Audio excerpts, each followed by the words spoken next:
Hello guys, I M back. എൻ്റെ കഴിഞ്ഞ NHS വീഡിയോയ്ക്ക് നല്ല മാസീവ് റെസ്പോൺസ് ആയിരുന്നു.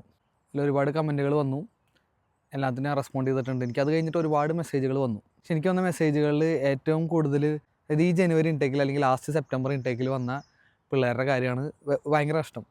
കാരണം എന്ന് വെച്ച് കഴിഞ്ഞാൽ അവരെ സറൗണ്ട് ചെയ്ത് മൊത്തം നെഗറ്റിവിറ്റി മാത്രമേ ഉള്ളൂ ഇപ്പോൾ. കാരണം അവർ വരുമ്പോൾ അവർ കാണുന്നത് ഈ PSW കഴിഞ്ഞ് തിരിച്ചു പോകുന്ന പിള്ളേരെ മാത്രമാണ്. അപ്പോൾ ഞാൻ ശ്രദ്ധിച്ചത് അവരാരും അവർക്ക് എന്ത് മിസ്റ്റേക്കാണ് പറ്റിയത്, എന്തുകൊണ്ടാണ് അവർക്കൊരു വിസയിൽ എൻഡപ്പ് ചെയ്യാൻ പറ്റാത്തതെന്ന് ആരും പറയുന്നതായിട്ട് ഞാൻ ശ്രദ്ധിച്ചില്ല. അപ്പോൾ ഈ വിസ അടിച്ച പിള്ളേരൊക്കെ എവിടെ പോയി? അതെന്താ സംഭവം എന്ന് വെച്ച് കഴിഞ്ഞാൽ സിമ്പിളാണ്. അതായത് വിസ അടിച്ച ഒരു 80% കൂടുതൽ ആൾക്കാരും കെയർ ഹോം വിസ ആയിരിക്കും അടിച്ചിട്ടുണ്ടാവുക. അത് അവർക്ക് ഇങ്ങനെ കാട്ടിക്കൊണ്ട് നടക്കാൻ പറ്റുന്നൊരു ജോലിയല്ല എന്ന് അവർക്ക് മനസ്സിലൊരു ഈഗോ ഉള്ള കാരണം ഈ ടീമുകളൊന്നും പുറത്തു വരാത്ത എല്ലാവരും അല്ല കേട്ടോ. ഒരുപാട് പേര് കെയർ ഹോമിൻ്റെ കാര്യങ്ങളൊക്കെ പറയുന്നുണ്ട്. എനിക്കറിയുന്ന വിസ അടിച്ചവരൊന്നും ഈ ഭൂമിയിൽ ഇല്ലാത്ത പോലെയാണ് നടക്കുന്നത്. പക്ഷെ ഇവരൊക്കെ പുറത്ത് വരും. എപ്പോഴാണെന്നറിയോ? 5 കൊല്ലം കഴിഞ്ഞ് PR ഒക്കെ കിട്ടി ജോബൊക്കെ സ്വിച്ച് ചെയ്ത് കഴിയുമ്പോൾ ഈ വിറ്റങ്ങളൊക്കെ തലപൊക്കി തുടങ്ങും. ഇതാണ് വലിയ സംഭവം എന്നൊക്കെ പറഞ്ഞിട്ട്. പക്ഷേ ഈ വിസ കിട്ടാതെ തിരിച്ചു പോയ പിള്ളേർ അറ്റ്ലീസ്റ്റ് പറഞ്ഞു കൊടുക്കണ്ടേ എന്താണ് അടുത്ത വരുന്നവർ ചെയ്യേണ്ടത്, ശ്രദ്ധിക്കേണ്ട കാര്യങ്ങളെന്നൊക്കെ. അങ്ങനെ ആരും പറയാത്ത കാരണം എനിക്കറിയാവുന്ന കാര്യങ്ങളൊക്കെ ഞാൻ പറഞ്ഞുതരാം. ഒന്നാമത്തെ കാര്യം, UK ഇനി വരുന്നതിന് മുന്നേ നിങ്ങൾക്ക് നിങ്ങളുടെ സ്കില്ലിനെ പറ്റി അല്ലെങ്കിൽ നിങ്ങളുടെ പ്ലാനിനെ പറ്റി വ്യക്തമായൊരു ധാരണ ഉണ്ടാവണം. ഇപ്പോൾ മാസ്റ്റേഴ്സ് പഠിക്കാൻ വരുന്നവർക്ക് ഡിപ്പെൻഡൻറ്റ് കൊണ്ടുവരാൻ പറ്റില്ല, കെയർ ഹോം വിസ അടിച്ച് കഴിഞ്ഞാൽ ഡിപ്പെൻഡൻറ്റിന് വിസ അടിക്കാൻ പറ്റില്ല. ഇത്തരം നിയമങ്ങളൊക്കെ ഞാൻ വന്നതിന് ശേഷം വന്നതാണ്. പോയിന്റ് നമ്പർ 1, കല്യാണം കഴിഞ്ഞവർ ഇവിടെ സ്റ്റുഡൻ്റായിട്ട് ഇനി മാസ്റ്റേഴ്സ് പഠിക്കുന്നതിനെ പറ്റി ചിന്തിക്കേ വേണ്ട. രണ്ടുപേരും സ്റ്റുഡൻറ്റ് വിസ എടുത്ത് വരാമെന്ന് പറയുന്നത് നിങ്ങൾ വലിയൊരു ഫിനാൻഷ്യൽ ബേർഡനാണ് എടുത്ത് വയ്ക്കണത്. അത് തീർക്കാമെന്ന് പറഞ്ഞു കഴിഞ്ഞാൽ നിങ്ങൾക്ക് അതിലും വലിയ സ്ട്രെസ്സ് പിന്നീട് ജീവിക്കുമ്പോൾ വേറെ ഒന്നും ഉണ്ടാവില്ല. പിന്നെ PhD പഠിക്കാൻ വരുന്നവർ ഡെഫിനറ്റ്ലി ആ ലെവലിലുള്ളൊരു മെച്യൂരിറ്റിയും സ്കില്ലൊക്കെ ഉള്ളവരായിരിക്കും. അപ്പോൾ അവർക്ക് ഡിപ്പെൻഡൻറ്റ് കൊണ്ടുവരാം, PhD പഠിക്കാൻ വരാം, അത് അവരുടെ ഇഷ്ടം. ഞാൻ പറയുന്നത് മാസ്റ്റേഴ്സ് ബാച്ചിലേഴ്സ് പഠിക്കുന്ന പിള്ളേരെ പറ്റിയാണ്. നാട്ടിൽ ഒരു എക്സ്പീരിയൻസ് ഇല്ലാതെ ഇവിടെ ഒരു മാനേജ്മെൻറ്റ് കോഴ്സ് അല്ലെങ്കിൽ സപ്ലൈ ചെയിൻ MBA അങ്ങനത്തെ കോഴ്സുകളൊന്നും പഠിച്ച് ഇവിടെ ഒരു വിസ ജോബിലേക്ക് എത്തിപ്പെടാമെന്ന് പറയുന്നത് നിയർലി ഇമ്പോസിബിൾ ആയിട്ടുള്ള കാര്യമാണ് ഇപ്പോൾ. ഇനി അതല്ല, നിങ്ങളൊരു മെഡിക്കൽ റിലേറ്റഡ് കോഴ്സാണ്, NHS ഉള്ള ഒരു മെഡിക്കൽ റിലേറ്റഡ് കോഴ്സാണ് നിങ്ങൾ പഠിക്കുന്നതെന്നുണ്ടെങ്കിൽ അതിപ്പോൾ നഴ്സിംഗ് ആവാം. ഒരുപാട് മെഡിക്കൽ കോഴ്സുകളുണ്ട്, ഇങ്ങനെ respiratory therapy, cardiac technology, radiography, അങ്ങനെ ഒരുപാട് കോഴ്സുകളുണ്ട്. ഇത്തരം കോഴ്സുകൾക്കൊക്കെ NHS അത്യാവശ്യം സ്കോപ്പുള്ള കാരണം നിങ്ങൾക്ക് ഒരു ചാൻസ് ഉണ്ട്. അപ്പോൾ നിങ്ങളൊരു മാനേജ്മെൻറ്റ് കോഴ്സാണ് ഇവിടെ പഠിക്കാൻ വരുന്നതെന്നുണ്ടെങ്കിൽ നിങ്ങൾ ഡെഫിനറ്റ്ലി ഡേ 1 തൊട്ട് വിസ കിട്ടാൻ എന്താണ് അടുത്ത വഴി എന്നുള്ളത് അന്വേഷിക്കാം. പിന്നെ ഒരുപാട് കാശുള്ളവരാണെന്നുണ്ടെങ്കിൽ ഇതൊന്നും ബാധകമല്ല കേട്ടോ. വീട്ടുകാരുടെ കാശുണ്ട്, വീട്ടുകാർ വിസ അടയ്ക്കുന്നു, ഇവിടെ മാസ്റ്റേഴ്സ് പഠിക്കാൻ വിടുന്നു, അത് കഴിഞ്ഞ് അവർ അടിച്ചു പൊളിച്ച് തിരിച്ചു പോകാനുള്ളവരാണെന്നുണ്ടെങ്കിൽ ഓൾവേസ് വെൽക്കം. നിങ്ങൾക്ക് ഇവിടെ വരാം, അടിച്ചു പൊളിക്കുക, ഒരു ഷെങ്കൻ വിസ എടുക്കുക, യൂറോപ്പ് മൊത്തം കാണാം, തിരിച്ചു പോവുക. ഞാൻ പറയുന്നത് ഇവിടെ സെറ്റിലാവാൻ താല്പര്യമുള്ളവരെ പറ്റിയാണ്. വിസ കിട്ടാതെ തിരിച്ചു പോയി കുറേ ആൾക്കാരുടെ മിസ്റ്റേക്സ് നമുക്കൊന്ന് നോക്കാം. ഒരു കാറ്റഗറി ഓഫ് ആൾക്കാർ ഇവിടെ എന്ത് ജോലി ആയാലും കുഴപ്പമില്ല, വിസ കിട്ടിയാൽ മതി എന്ന് പറഞ്ഞു വരുന്നവരുണ്ട്. അവർക്കൊക്കെ ഓൾമോസ്റ്റ് വിസ കിട്ടിയിട്ടുണ്ട്. ഇനി അതല്ല, ഒരു പ്രൊഫഷണൽ വൈറ്റ് കോളർ ജോബിൽ നമുക്ക് വിസ കിട്ടുമോ, അങ്ങനെ കിട്ടിയാലേ ഇവിടെ നിൽക്കൂ എന്നുള്ളവരാണ് ഒരു കാറ്റഗറി ഓഫ് ആൾക്കാർ. അങ്ങനെയുള്ളവർക്ക് ഇപ്പോഴത്തെ മിനിമം വേജും കാര്യങ്ങളൊക്കെ വെച്ച് ഒരു മാനേജ്മെൻറ്റ് പ്രൊഫഷണൽ ജോലിയിൽ വിസ കിട്ടുകയെന്ന് പറയുന്നത് ഭയങ്കര ബുദ്ധിമുട്ടുള്ള കാര്യമാണ്. സെക്കൻഡ് കാറ്റഗറി ഓഫ് ആൾക്കാർ എന്താ പറ്റിയെന്ന് വെച്ച് കഴിഞ്ഞാൽ അവർ ഇവിടെ ഒരു പാർട്ട് ടൈം ജോലി കിട്ടും, അതിലങ്ങ് സ്റ്റക്കായിപ്പോയി. ആ പാർട്ട് ടൈം ജോലി തന്നെ അവരിങ്ങനെ പഠിക്കുന്ന കാലത്തും PSW ഇതൊക്കെ ചെയ്ത് കഴിഞ്ഞിട്ട് ഒരു PSW തീരാറാവുമ്പോഴാണ് വിസേനെ പറ്റി ആലോചിക്കുന്നത്. അപ്പോൾ അങ്ങനെയുള്ളവരാണ് ഒരു കാറ്റഗറി ഓഫ് വേറെ ആൾക്കാർ. നിങ്ങളൊരു പ്രൊഫഷണൽ ജോലിയാണ് ഉദ്ദേശിക്കുന്നുണ്ടെങ്കിൽ അതിൻ്റെ ഡിഫിക്കൽട്ടീസ്, അതിൻ്റെ സ്കോപ്പ് ഒക്കെ നിങ്ങൾ നേരത്തെ മനസ്സിലാക്കണം. അതല്ല, ഇനിയിപ്പോൾ ഏത് ജോബാണെങ്കിലും കുഴപ്പമില്ല, നിങ്ങൾക്ക് വിസ കിട്ടിയാൽ മതിയെന്നുണ്ടെങ്കിൽ നിങ്ങൾ വരുമ്പോൾ തന്നെ ഏതൊക്കെ ജോബിനാണ് വിസ കിട്ടാൻ സാധ്യതയുള്ളത് അത്തരം മേഖലകളിലേക്ക് പാർട്ട് ടൈം തൊട്ടേ അവിടെ കോൺസെൻട്രേറ്റ് ചെയ്യണം. അതിലിപ്പോൾ കെയർ ഹോംസ് ആവാം, സ്റ്റേഷനറി ഷോപ്സ് ആവാം, ഓഫ് ലൈസൻസ് കടകളാവാം, പെട്രോൾ പമ്പ് ആവാം. ഈ പറഞ്ഞ ഏത് സ്ഥാപനത്തിലാണെന്നെങ്കിലും അവർ വിസ ഓഫർ ചെയ്യുമ്പോൾ നിങ്ങളടുത്ത് പറഞ്ഞിട്ടുണ്ടെങ്കിൽ നിങ്ങൾക്ക് അവിടെ നിൽക്കുന്നതുകൊണ്ട് പ്രശ്നമില്ല.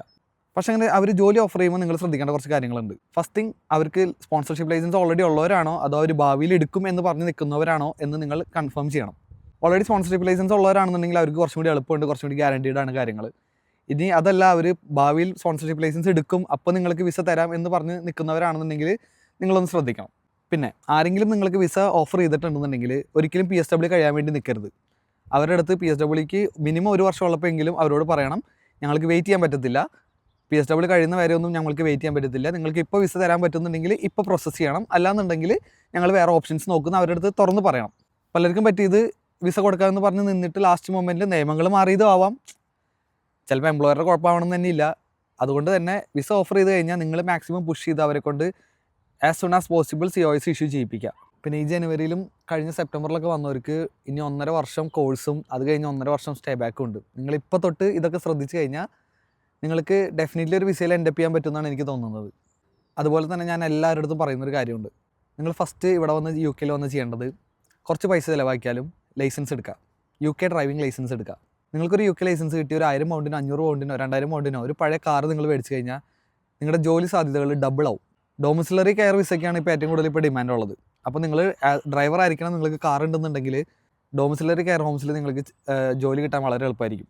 പിന്നെ ഇപ്പോൾ ഏത് കെയർ ഹോം ആയാലും നിങ്ങൾ 3 മാസം വർക്ക് ചെയ്തതിന് ശേഷം അവർക്ക് COS ഇഷ്യൂ ചെയ്യാൻ പറ്റത്തുള്ളൂ. അപ്പോൾ നിങ്ങൾ ആ ഫീൽഡാണ് നോക്കുന്നതെന്നുണ്ടെങ്കിൽ അവിടെ നേരത്തെ കൂട്ടി ജോയിൻ ചെയ്യുക. അതെന്നെ മനസ്സിൽ കണ്ടുവരാം.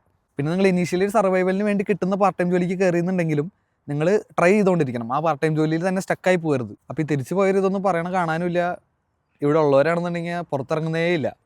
അതുകൊണ്ടാണ് ഞാൻ ഇതൊക്കെ പറയാമെന്ന് വിചാരിച്ചത്. സെറ്റിൽ ചെയ്യാൻ ഉദ്ദേശിച്ച് വന്നവരാണെന്നുണ്ടെങ്കിൽ നിങ്ങൾ ഡേ 1 തൊട്ട് വിസയുടെ കാര്യം അന്വേഷിച്ചുകൊണ്ടേ ഇരിക്കണം. നിങ്ങൾ ഒരു സ്ഥലത്ത് പാർട്ട് ടൈമിന് കയറി 2 മാസം കഴിയുമ്പോൾ ചുമ്മാ ചോദിക്കുക, നിങ്ങൾ വിസ തരുമോ? വിസ തരില്ല എന്ന് ഉറപ്പാണെന്നുണ്ടെങ്കിൽ അപ്പോൾ തന്നെ അത് സ്വിച്ച് ചെയ്യാനുള്ള പരിപാടികൾ നോക്കുക. അങ്ങനെ സ്വിച്ച് ചെയ്താണ് നിങ്ങൾക്ക് ഫൈനലി ഒരു വിസ തരുമെന്ന് ഗ്യാരണ്ടീഡ് ആയിട്ടുള്ള ഒരു എംപ്ലോയറിൻ്റെ അടുത്ത് നിങ്ങൾ എത്തുമ്പോൾ നിങ്ങൾ അവിടെ കണ്ടിന്യൂ ചെയ്യുക. നമ്മൾ എംപ്ലോയറിനെ പരമാവധി പുഷ് ചെയ്യുക. നമ്മൾ ഒരിക്കലും ഈ PSW തീരാൻ 6 മാസവും 7 മാസം 8 മാസം ആവുന്ന വരെ ഒരിക്കലും വെയിറ്റ് ചെയ്യരുത്. പിന്നെ ക്യാഷിൻ്റെ പണികളൊക്കെ ചെയ്യണവർ എൻ്റെ പൊന്നിടാക്കളെ അതിലിങ്ങനെ സ്റ്റക്കായി നിൽക്കരുത്. ഈ 8 പൗണ്ട് 9 പൗണ്ടൊക്കെ തരുന്ന ടീമുകൾ ഇപ്പോഴും ഉണ്ടെന്ന് എനിക്ക് നല്ലോണം അറിയാം. നിങ്ങൾ സ്റ്റുഡൻ്റ് ആകുമ്പോൾ അമ്മാതിരി പണിക്ക് നിന്നാലും കുഴപ്പമൊന്നുമില്ല. പക്ഷേ PSWയിലും ഫുൾ ടൈം ജോലി ചെയ്യാൻ പറ്റുന്ന സമയത്ത് പ്രോപ്പറായിട്ടൊരു ഫുൾ ടൈം ജോലിക്ക് കയറിയില്ല എന്നുണ്ടെങ്കിൽ നിങ്ങൾ പെടും. PSW കയറി ഒരാഴ്ചയ്ക്കുള്ളിൽ നിങ്ങൾക്കൊരു പ്രോപ്പർ ഫുൾ ടൈം കോൺട്രാക്റ്റുള്ള ഒരു ജോലി കിട്ടിയിരിക്കണം. അങ്ങനെ ഒരു ജോലി കിട്ടുമ്പോൾ തന്നെ നിങ്ങൾക്ക് അത്യാവശ്യം പീസ് ഓഫ് മൈൻഡ് ഉണ്ടാവും, ആനുവൽ ലീവ്സ് ഉണ്ടാവും, എല്ലാ കാര്യങ്ങളും പ്രോപ്പറായിട്ട് കിട്ടുമ്പോൾ തന്നെ നിങ്ങൾക്ക് അടുത്ത സ്റ്റെപ്പ് വെക്കാനുള്ള ഒരു മൈൻഡ് സെറ്റ് നിങ്ങൾക്ക് കിട്ടും. അല്ലാതെ 8 പൗണ്ടും 9 പൗണ്ടും തരുന്ന കടകളിലും റെസ്റ്റോറൻറ്റുകളിലും ഒക്കെ ഇഷ്ടംപോലെ അവേഴ്സ് തരും എന്ന് കരുതി നിങ്ങൾ അവിടെ ജീവിതം അവിടെ പെടുത്തി കളയരുത്. ആഫ്റ്റർ ഓൾ അവനവൻ്റെ കാര്യം അവനവനെ നോക്കുക. സ്വന്തം കാര്യം സിന്താബ എന്നുള്ള പോളിസിയാണ് ഇവിടെ വർക്ക് ചെയ്യുള്ളൂ. പിന്നെ നിങ്ങൾ വന്ന് പെടുന്ന സ്ഥലവും ഗ്യാങ്ങും നിങ്ങൾ സൂക്ഷിക്കണം. നിങ്ങൾ വന്ന് പെടുന്ന ഒരു ലേസി ഗ്യാങ്ങിലാണെന്നുണ്ടെങ്കിൽ ഡെഫിനറ്റ്ലി നിങ്ങൾ മാറാം അവിടെ നിന്ന്. ആ ലേസി ഗ്യാങ്ങിൻ്റെ കൂടെ പെട്ട് കഴിഞ്ഞാൽ ഇവർക്കായിരിക്കും ചിലപ്പോൾ പ്രശ്നമൊന്നും ഉണ്ടാവില്ല, ഇവർ തിരിച്ചു പോയാലും വിഷയമൊന്നും ഇല്ലാത്തവരായിരിക്കും. പക്ഷെ അതിലൊന്നോ രണ്ടോ ആൾക്കാർ വീട്ടിൽ നല്ലോണം സ്ട്രഗിൾ ചെയ്ത് ലോണൊക്കെ എടുത്ത് ഇവിടെ വന്നവർ തിരിച്ചു പോകുമ്പോൾ മറ്റുള്ളവർ അതേ സുഖം കിട്ടണമെന്നില്ല. പിന്നെ ഫീസിൻ്റെ കാര്യത്തിൽ ഒരുപാട് പേർക്ക് ടെൻഷനുണ്ട്. പലരും 60% 40% ഒക്കെ അടച്ചിട്ട് ഇവിടെ വരുമ്പോൾ ബാക്കി അടയ്ക്കാൻ പറ്റുമോ എന്നുള്ളൊരു ടെൻഷൻ പലർക്കും ഉണ്ട്. ഒറ്റ വാക്കിൽ പറഞ്ഞാൽ നിങ്ങൾക്ക് അടയ്ക്കാൻ പറ്റില്ല.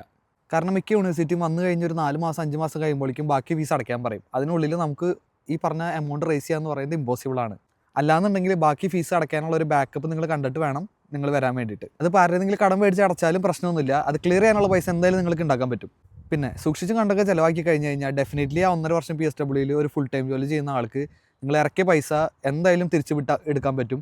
ഒരു കടവില്ലാതെ നാട്ടിലേക്ക് പോകേണ്ടി വന്നാലും ഫുൾ ടൈം വർക്ക് ചെയ്യുന്ന ഒരാൾക്ക് ഒരു കടവില്ലാതെ നാട്ടിലേക്ക് പോകാൻ പറ്റും, അത് ഉറപ്പാണ്. അപ്പോൾ വരാൻ ഉദ്ദേശമുള്ളവർ ധൈര്യമായിട്ട് കയറി വന്നോ. നിങ്ങളിവിടെ വന്ന് സ്വയം എക്സ്പ്ലോർ ചെയ്ത് സ്വയം സെറ്റിലാവുക, സ്വന്തം കാര്യം നോക്കി കാര്യങ്ങൾ നടത്തുക, അത്രേ ഉള്ളൂ.